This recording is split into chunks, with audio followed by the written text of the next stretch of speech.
Okay, let's all be quiet. We're in live video. We have a question from Shema Matehe. If we are to be living in the upper chakras for intuitive manifesting, is it considered dogmatic to continue utilizing mantras as a way of manifesting and creating? Mantras are not dogmatic if providing they are not utilized as a tool that one believes is the power source. We must always remember that we are the power source.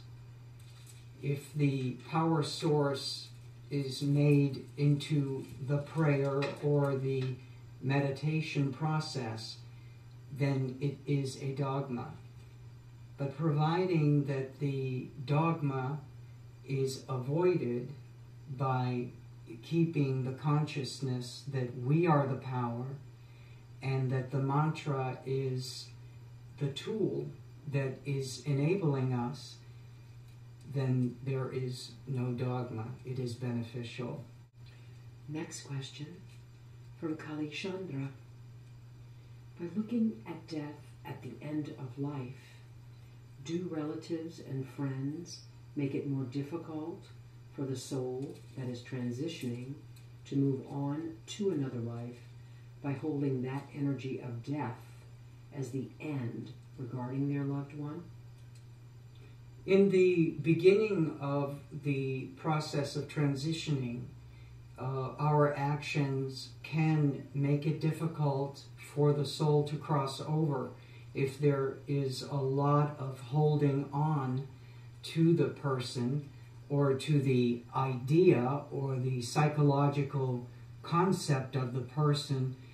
But this is a very short period of time.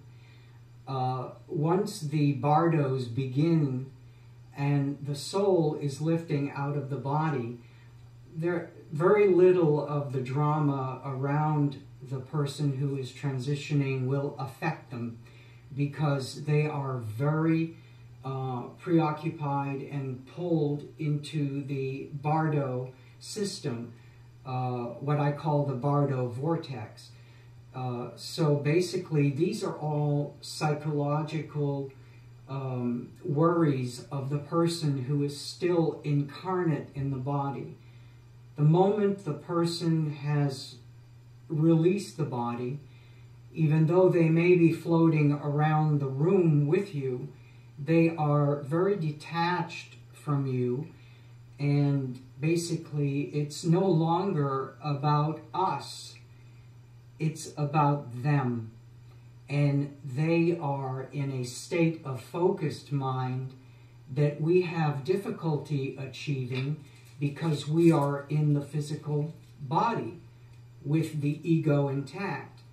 But as they lift from the body and leave the vehicle, they then travel into a freedom where they are possessed within their own soul. And what is written is easily accessible. Also, the bardo pulls on the soul. It's a vacuum, and it pulls on the soul.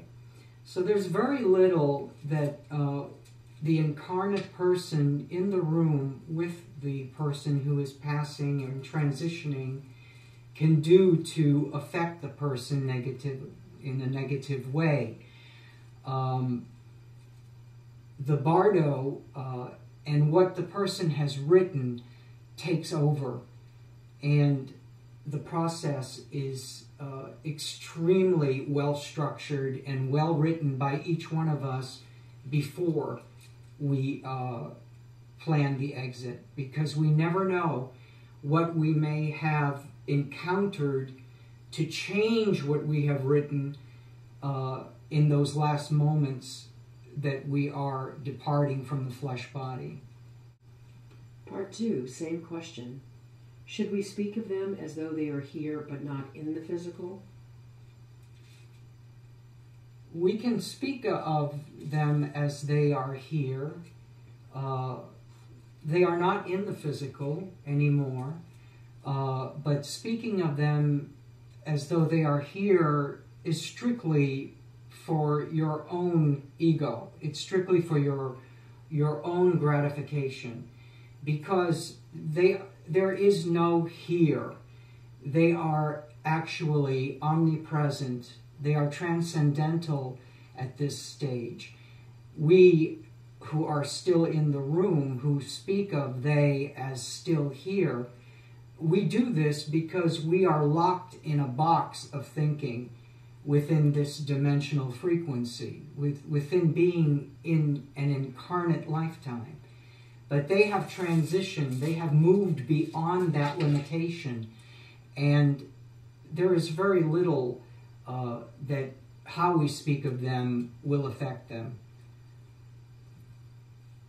Next question from Salada Artatharia. What effect has cooking and GMO had on our spiritual body and auric field? Well, the effects of eating cooked food basically come from eating carbohydrates that are cooked and proteins that are cooked. When proteins are cooked and carbohydrates are cooked, they change in their molecular structure. And the form of nutrition that they give to the starseed body is no longer a form of nutrition of light, but it's a form of density. And the effect is there, and it is permanent. But as we change the way we nourish ourselves with light, this is reversible, but it is not reversible on a physical plane. It is reversible in the body electric. And in the body electric, where we are focusing to move, this is where we are attempting our launch, our growth. So yes, the foods have affected us, but they do not affect where we are going. Part 2, same question. Is it too late to restore our foods to their natural state on the planet? Yes, it is too late. The process of cross-pollination happens every day with the trade winds. And the foods that are genetically modified in the United States or genetically modified in parts of Europe will reach within weeks the shores of India, the shores of other countries and other continents. So there really is not one garden, one plant that is not affected by genetically modified pollen.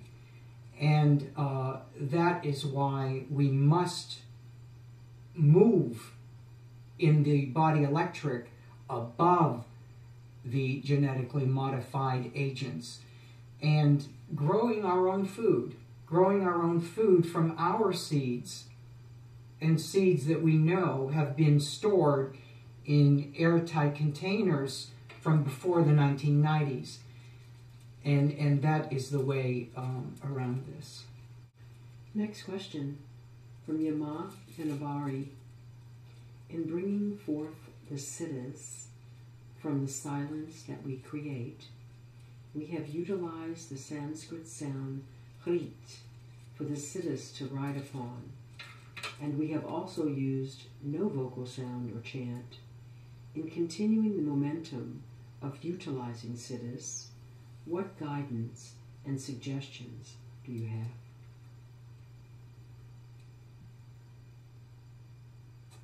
Utilizing the methods that bring us to Siddhis are moving at an extremely accelerated rate.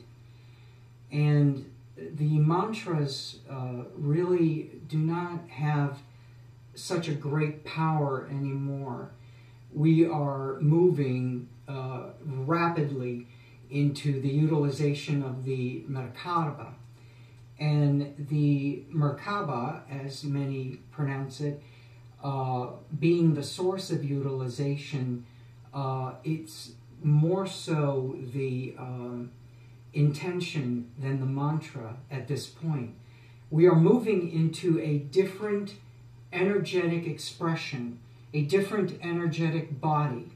And as we move into the higher body electric, mantra, meditation, these practices are going to fall by the wayside, and they are going to be replaced by extended thought focusing and through concentration on light and sound. And that is where we are moving. I do not feel that mantra at this point is of the greatest importance. We are moving into the utilization of light more so than over sound at this point. Although the utilization of sound and light when married together are very powerful and will always be utilized. But at this point, the visualization and creation of light through the utilization of the chakras, as we explained yesterday, are the path that your thought form is questioning. Thank you for that question. Next question from Rahanzia Ben Majuri. There can be much confusion around the energies of sex on our spiritual path. Can the sexual energies be gateways for us to utilize and propel us into higher levels of consciousness, and how can we do this?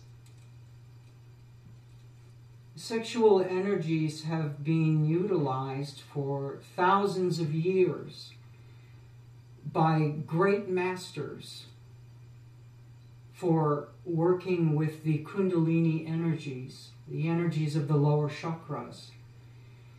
And this is called tantric use of energy, or tantric sexuality, tantric sex.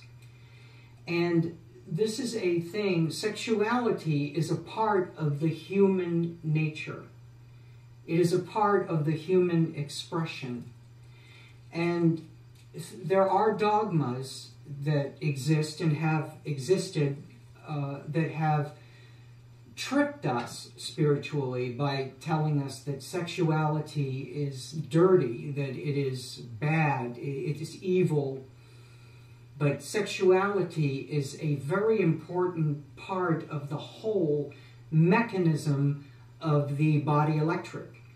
And the utilization of these sexual energies, not so much for self-gratification, but more so over for the extending of our body electric and the energizing of our upper chakras and energy centers is key. I do not see how sexuality that is not within the confines of dogma is harmful in any way. I believe that it is most helpful. In India, the great sadhus taught us that sexuality and the energies of the sexual electrical systems are to be utilized. So masturbation can be meditation. Masturbation is not a dirty thing. Sexual expression is not a dirty thing. Copulation is not something that's a sin. Everything that is natural has been made into a sin by the dogmas. And this is a thing that we must unlearn.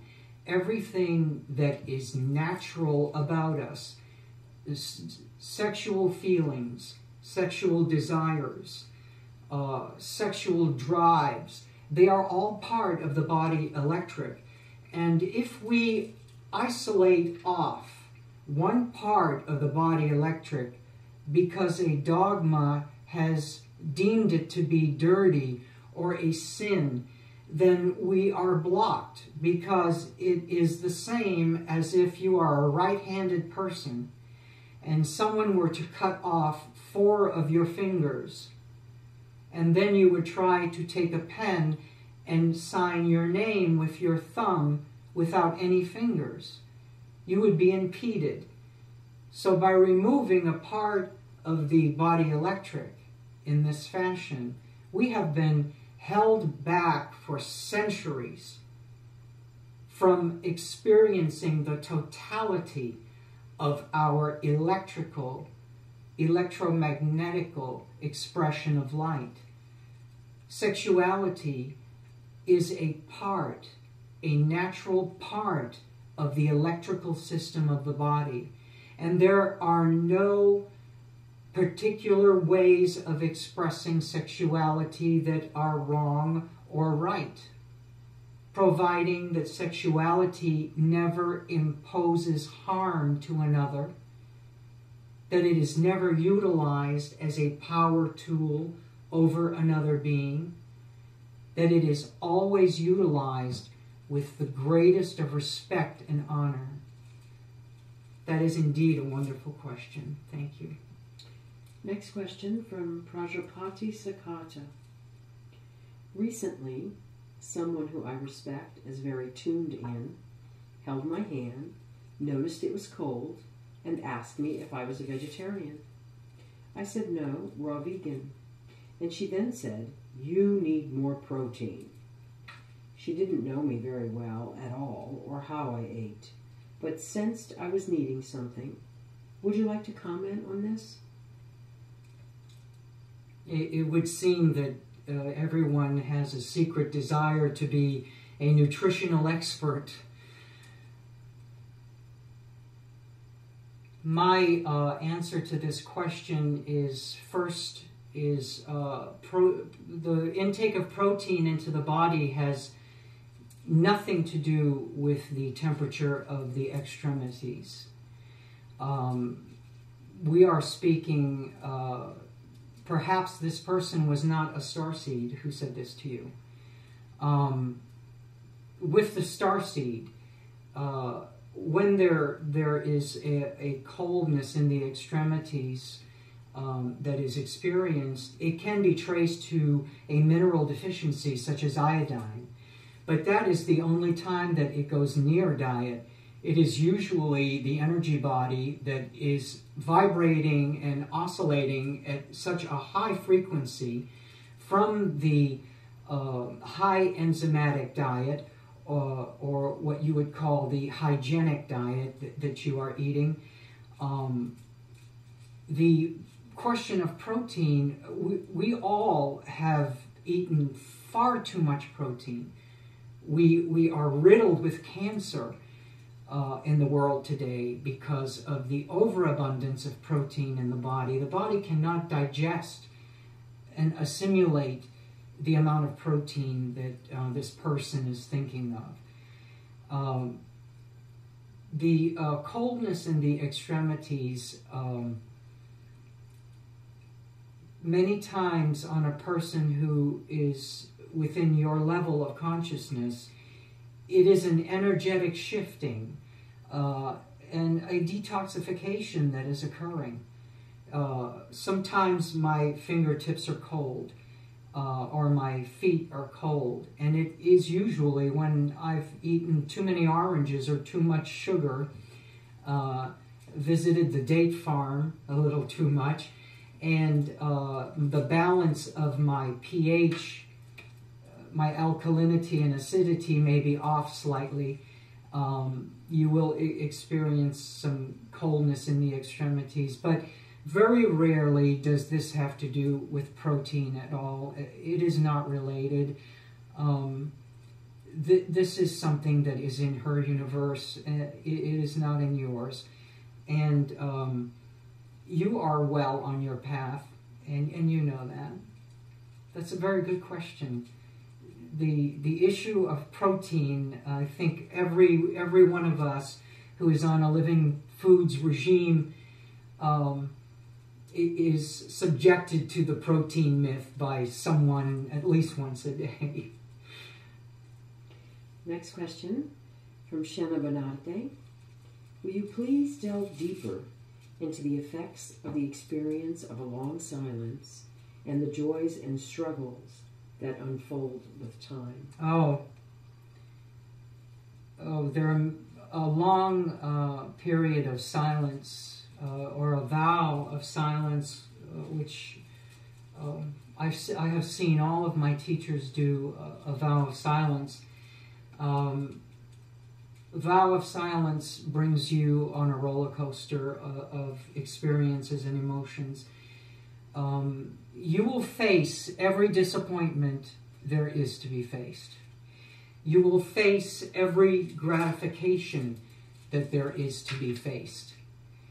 The most difficult part, perhaps, is the way a bout of silence will enable you to truly take a look at yourself. Because when we truly take a look at ourselves, we are not distracted by speaking and listening and having to configure an answer, configure and structure our words. There is none of that energy expenditure. Looking at oneself may be the most difficult thing, also the most rewarding, because it is through the honest looking at oneself that paths change.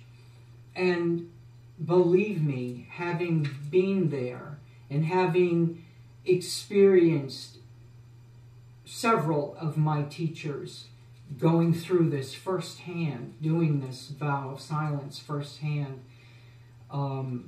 I will tell you that not one of us that experiences a period of silence, whether it is 24 hours or it's 3 years, not one of us will come out of that time the same person.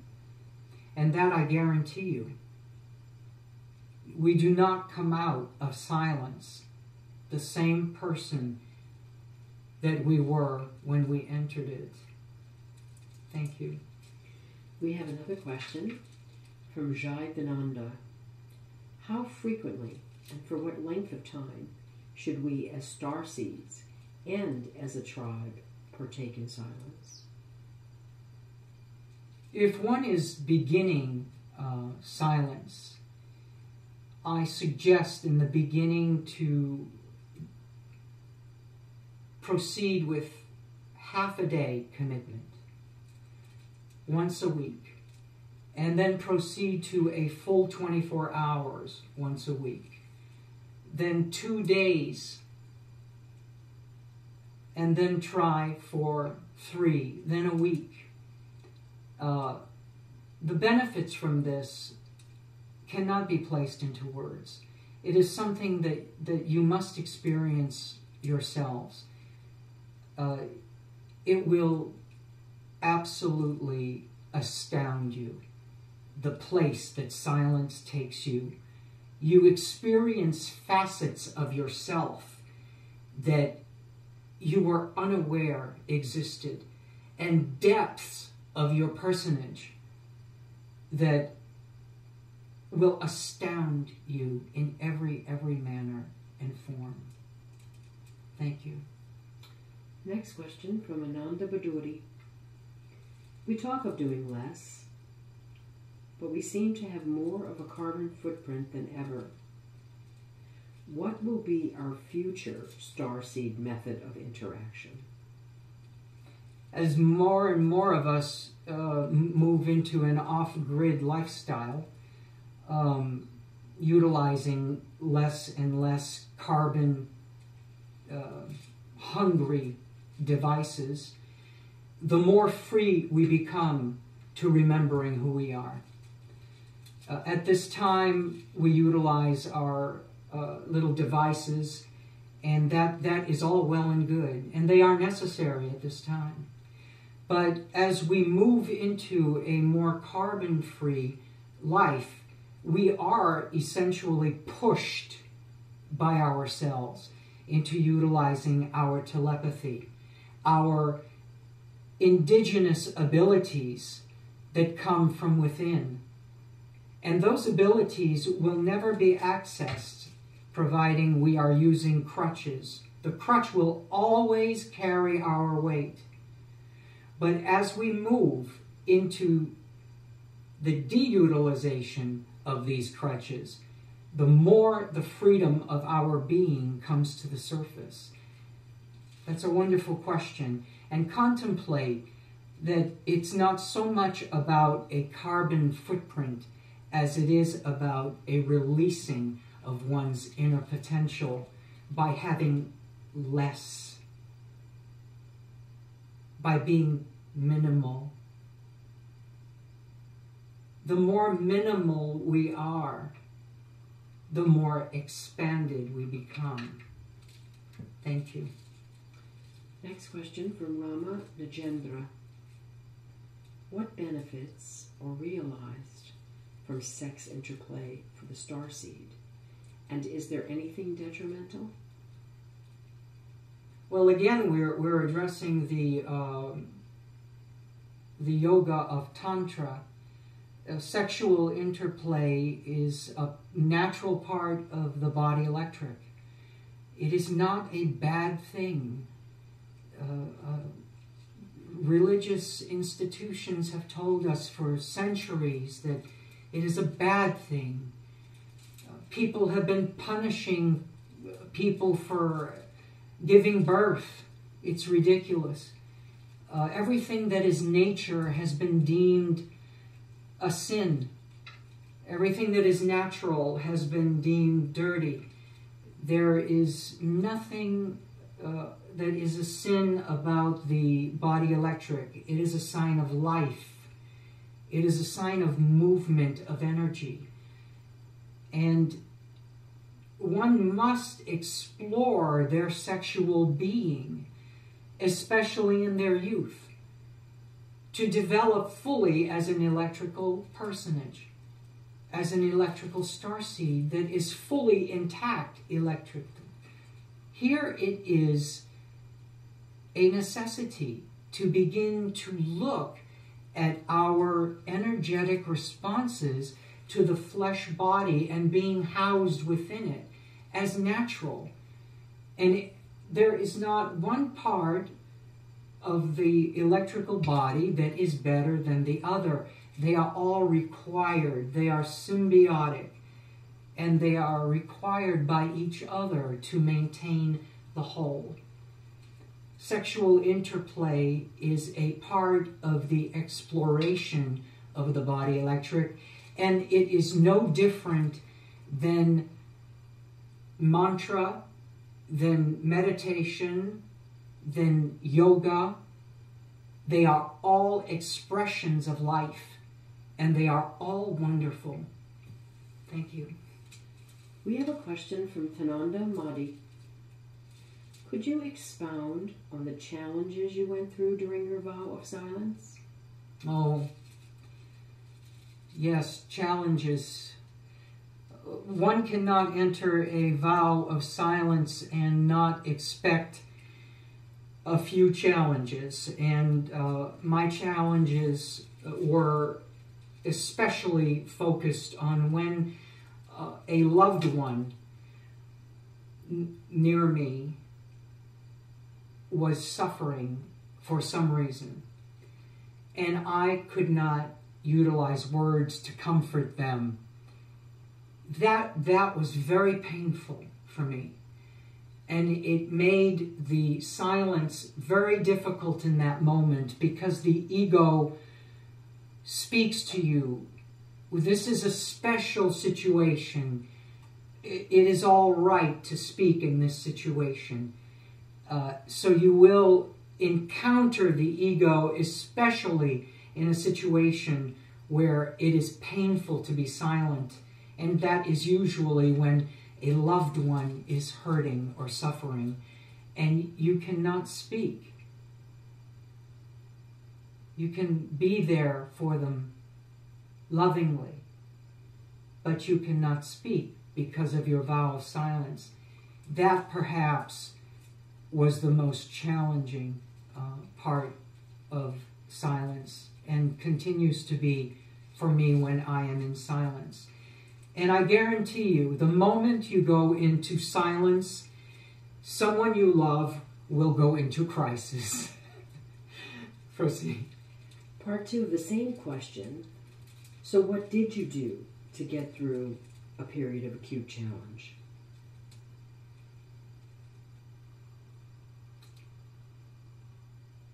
We must detach ourselves from our ego.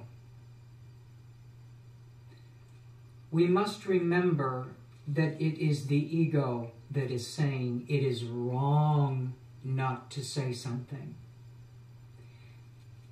It is wrong not to do something verbally. But that is only a small part of what one can do.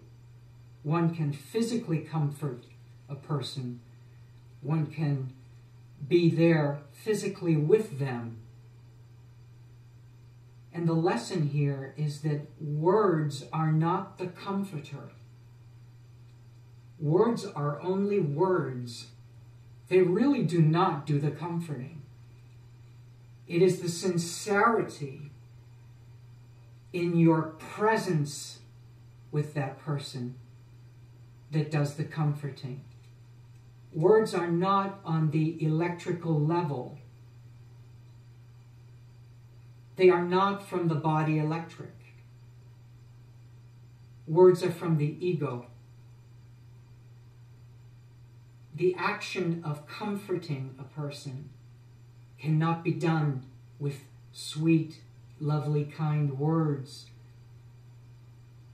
The action of comforting a person cannot come from the ego. And all of our words are filtered through ego. It is presence. And it is what we do not speak, what we do not share verbally, but we share energetically, that has the greatest effect and comfort on that person or persons, and in turn on the self. And this is where we experience this growth. It is felt on a deeper level when it is felt on silence. I have spoken to many students who have undertaken silent workshops, and they all speak that they emerge completely transformed in their thinking about themselves and others. Thank you. Next question from Ziba Santiago. Please comment on the nature of surrender and being empty in correlation with being a creative force and the manifestors of our reality. Being empty is a Zen term, often utilized in Buddhism. Being silent, being empty. When in truth, being empty is truly misunderstood in the West. I see in so many students in the West that the interpretation of being empty is that you have no thoughts, you have no chatter, you are in complete stillness. Well, that's not being empty, that's being dead. The emptiness and stillness that you are speaking of is actually a fullness where the ego does not need the gratification of sounds or words or actions, but in a complete still mind and present in this moment self, you present in this moment, that is the emptiness that the Zen is speaking of. When we are present in the moment, we are so consumed by this moment that there is no room for the chatter of past or future. So if you are present in this very moment, you are empty. And in that emptiness, you are filled with the now. And it is in the now that the Merkaba is accessible and our manifesting Siddhis powers are accessible. That's a very deep question. Thank you. Next question is from Zara Mapa. Regarding our diet and the addition of the cleansing lemon water, how do these positive life choices impact our auric field? These choices are very positive. The choice to change how we place nutrition in the body from dead nutrition that is almost lacking in phytonutrients and macronutrients and micronutrients, and replacing this with living foods, with light. You are eating from the Merkaba of the plant. You are ingesting Merkaba. Thus, you are nourishing the Merkaba. You see, we are moving out of a period of time in the existence of our starseed reincarnations, where we have been nurturing ourselves with prayer and meditation. When I speak, it is time to move beyond meditation and prayer, and it is time to move beyond the chakras. I am also speaking that it is time to move beyond eating of death. We must eat of light, of food. And when we eat of light, the actual proper verbiage to describe that would be, we are eating a Merkabic diet. Our food is Merkabic. When one takes a strawberry off of the bush, or one takes blueberries off of the bushes along the path, and we ingest them and they are alive, we are eating the Merkaba that is buzzing with life and electricity. And that is carried through the enzymes directly into the bloodstream. And the bloodstream carries that directly to the blue corona, and the blue corona to the auric field, and the auric field to the Merkaba. We are energized in a way that anything that has been cooked or heated, killed, cannot do. We are transforming ourselves. It is a very powerful thing to move to living foods. When you travel to Sri Lanka, to Nepal, to India, to Thailand, Tibet, any place where you will find the great mystics and sadhus walking along the paths, you will see them eating from the ground, dandelion greens, eating berries from along the path. Yet, in texts and books, they are described of as walking with bowls with rice. The true mystics, the true healers, the true light workers do not eat rice. They eat of the living, and they are thus blessed with the living energies. And those living energies are electric. They are Siddhis. They are magical and supernatural, just as is that pomegranate that you eat, the mango that you place in your body to break your fast of the night's sleep. It is a living nourishment, and it is the way we were intended to nourish ourselves.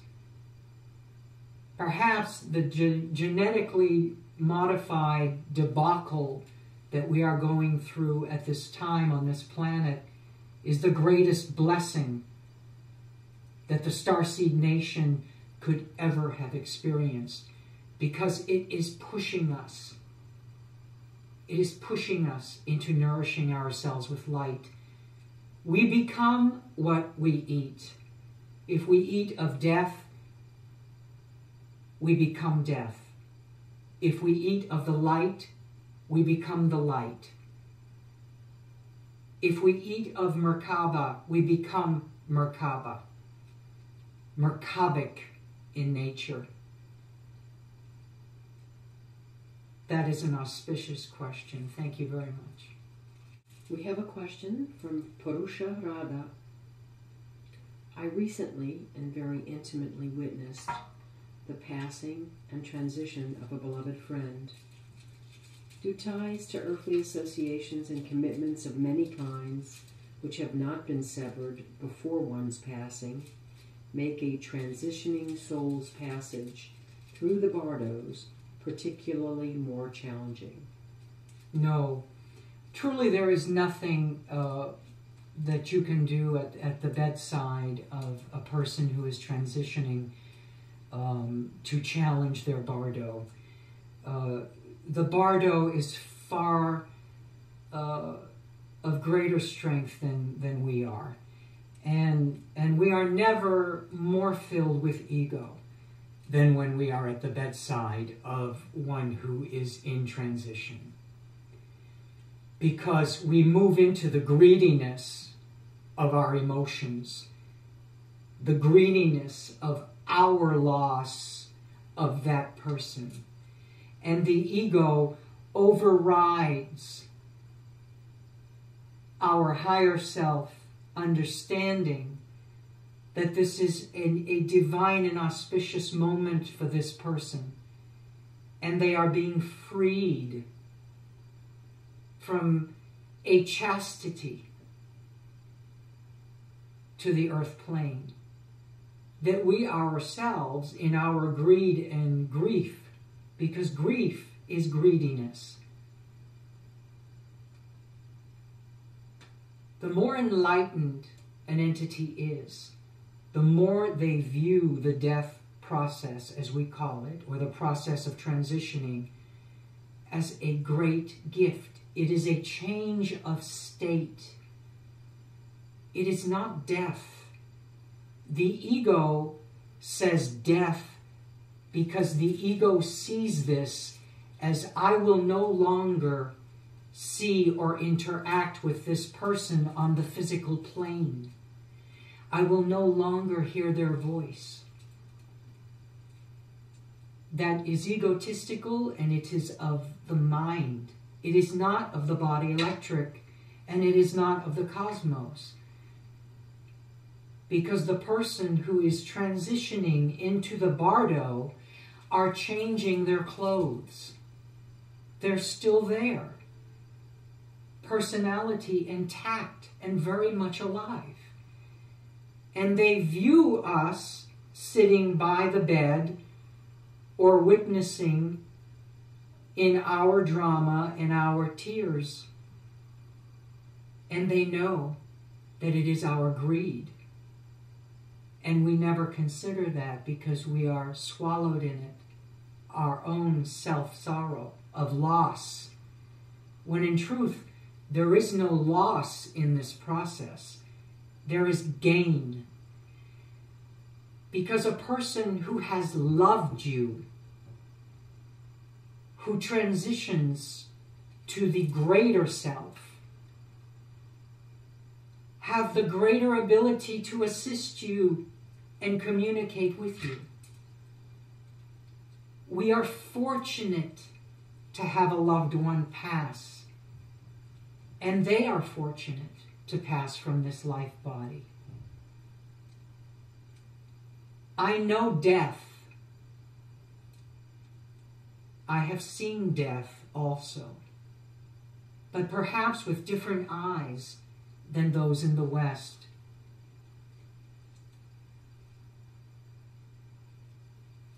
When a person is moving into the bardo from the physical body, the personality coming from that body, moving into a new state, is in such joy one would have to think on a higher level of consciousness.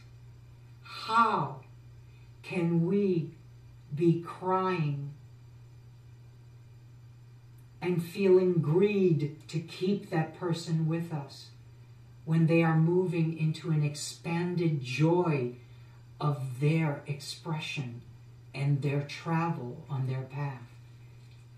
This is one of the great lessons of the Buddha. Death is not an end, and it cannot be harmed by us, but it is seen by the person who is in an expanded state of changing their state. It is seen by them how we react, and we are truly feeling sorry for our loss. Our loss. They look forward to our being free from that ego mind, because they are now free from it. Death is a time of celebration, and there is nothing we can do at the bedside to harm or slow or hamper the process that the person is going through. But know that you are being observed by that person, because they have not extinguished. They are not a candle that has been put out and is gone. The light is gone. That is the ego that makes us think this. The light has transformed to another level that is higher than our capability to see. But their capability to see has not been removed from them. Keep that in mind next time you are in the vicinity of a crossover. Splendid. Last question from Irma-san Benai. What insights did you gain during your vow of silence? Very good question.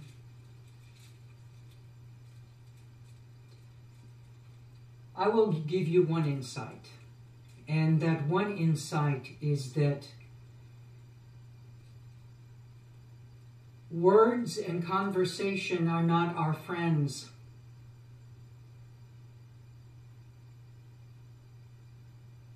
They keep the very path that we hunger for on a cellular level just beyond our reach. And everything must be experienced from both sides. The light, the dark, the day, the night. A quarter is not a quarter without its tail and its head. So if there is no silence, then you are half a person. And I learned, to answer your question point blank, is that I was half a person. The first time I went into silence was in Oregon with Osho in 1984. And it was very difficult in the beginning. In the end, we sat in that darshan hall, over 2,000 of us, and not a sound was made for 10 hours. And we heard, all of us, every word of teaching that came from Osho, though nothing came vocally from him. It was shattering to the consciousness. Silence is the other half of us. The dogma has kept us away. And fear. We are afraid of not hearing something. We are afraid of not saying something when in a social situation. We are afraid of judgment. There is not one entity or person out there whose judgment can harm you. Only the judgment that comes from yourself can harm you. And you will never see your self-judgment until you experience silence.